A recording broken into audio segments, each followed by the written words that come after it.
Hi friends, ஒரு பர்ஃபெக்டான சால்னா எப்படி செய்யலாங்கிறது தான் இந்த வீடியோவில் பார்க்க போகிறோம். ரொம்ப டேஸ்டியான ஒரு சூப்பரான ஒரு சால்னாவாக இந்த ரெசிபி இருக்கும். இதுக்கு நான் பார்த்திங்கன்னா ஒரு 150 கிராம் பருப்பு எடுத்திருக்கேன். அது கூட பார்த்திங்கன்னா 2 மட்டன் எலும்போடு போட்டுக்கிறேன். அது கூட 3 கிராம்பு, 2 பட்டை நம்ம சேர்த்துக்கலாம், பிரிஞ்சால் இலை சேர்த்துக்கலாம். அது கூடவே இந்த கல்பாசி பூ அதையும் நம்ம சேர்த்து தண்ணி ஊற்றி இதை நல்லா வேக வச்சு நம்ம எடுத்துக்கணும். இது கூட பார்த்திங்கன்னா கொஞ்சமாக சால்ட்டு அப்புறம் மஞ்சளும் நம்ம ஆட் பண்ணிக்க போகிறோம். இந்த சால்னா ரெசிபி ரொம்ப டேஸ்ட்டாக இருக்கும். நம்ம நார்மலாக இதை நம்ம இட்லி தோசைக்கு கூட வச்சு சாப்பிட்லாம். நான் பார்த்திங்கன்னா இது கூட 2 முந்திரி பருப்பையும் நுணுக்கி போட்டுக்கிறேன். அதே மாதிரி மட்டன் மசாலா தூளையும் அதில் போட்டு நம்ம அதை மூடி வைக்காமல் அப்படியே ஒரு கொதி வர வரைக்கும் அப்படியே சிம்மில் வச்சு நம்ம அதை விட்டுடலாம்.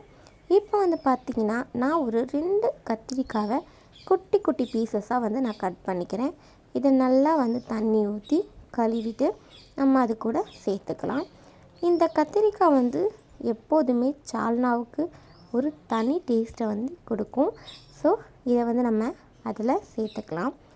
இப்போ வர காய்கறிகள்லாம் நம்ம கண்டிப்பாக கழுவி தான் யூஸ் பண்ணி ஆகணும். ஏன்னு கேட்டிங்க அப்படின்னா நிறைய மருந்து அடிக்கிறாங்க. ஸோ தயவு செஞ்சு எந்த ஒரு காயுமே கழுவாமல் நம்ம யூஸ் பண்ண வேணாம். இப்போ பாருங்கள், இது கூட நம்ம கத்திரிக்காயையும் போட்டு விசில் விட்டுக்கலாம். நம்ம நல்லா விசில் வெந்து வந்ததுக்கப்புறம் இதில் பார்த்திங்கன்னா நான் நல்லா மசிச்சு விட்ட தக்காளி ஆட் பண்ணிக்கிறேன். 1 டேபிள் ஸ்பூன் மல்லித்தூள், 1/2 டேபிள் ஸ்பூன் மிளகாத்தூள் சேர்த்துக்கிறேன். காரத்துக்கு ஏற்ற மாதிரி நீங்கள் மிளகாத்தூள் ஆட் பண்ணிக்கோங்க. இது கூட நம்ம கிராம்புலாம் போட்டனால கொஞ்சம் காரமாகவே இருக்கும். ஸோ இப்போ 2 டேபிள் ஸ்பூன் நம்ம நார்மலாக யூஸ் பண்ணுற சாம்பார் தூள் சேர்த்துக்கிறேன். என்ன இது காம்பினேஷன் நினைக்காதீங்க, செம்ம டேஸ்ட்டாக இருக்கும். இப்போ நம்ம வானலில் எண்ணெய் ஊற்றி கொஞ்சமாக பெருஞ்சீரகம் அப்புறம் 2-3 ஆனியன் போட்டு அது நல்லா பொரிய விட்டதுக்கப்புறம் இந்த மிக்ஸை இதில் ஊற்றி அதில் நான் புதினா இலையும் நான் போட்டுக்கிறேன். என்கிட்ட கொத்தமல்லி இலையும் புதினா இலையும் கொஞ்சமாக அதனால் நான் கொஞ்சமாக ஆட் பண்ணிக்கிட்டேன். நீங்கள் உங்களுக்கு எவ்வளோ வேணுமோ அதை அந்தளவுக்கு ஆட் பண்ணிக்கோங்க. இதை நல்லா நம்ம இப்போ மிக்ஸ் பண்ணி விட்டுடலாம். ஒரு பர்ஃபெக்டான ஒரு கிரேவி சால்னா அப்படின்னு வச்சுக்கலாம். இது கூட கொஞ்சம் தண்ணி சேர்த்து நல்லா நம்ம இதை கொதிக்க விட்டுடலாம். உப்பு கரெக்டாக இருக்கான்னு பார்த்துக்கோங்க. அப்படி இல்லைன்னா இந்த ஸ்டேஜில் உப்பு கொஞ்சம் போட்டுக்கலாம். நம்ம இதை நம்ம நார்மலாக இட்லி தோசை இது மாதிரி கூட சூப்பரான ஒரு காம்பினேஷனாக இருக்கும். கண்டிப்பாக அதுக்கும் நம்ம யூஸ் பண்ணிக்கலாம். நல்லா சால்னா கொதித்து வருது.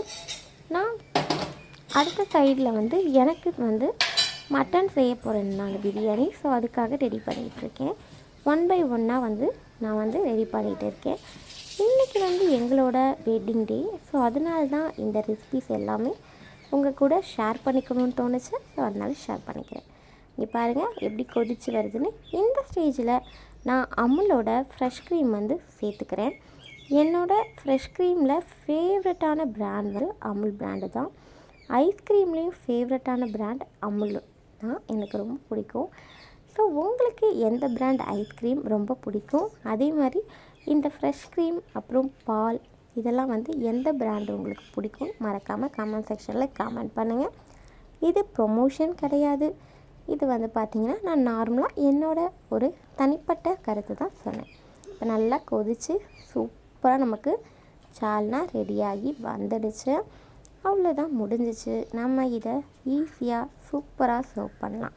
நெக்ஸ்ட்டு ஒரு சால்னா வீடியோட உங்களை மீட் பண்ணுறேன். பை.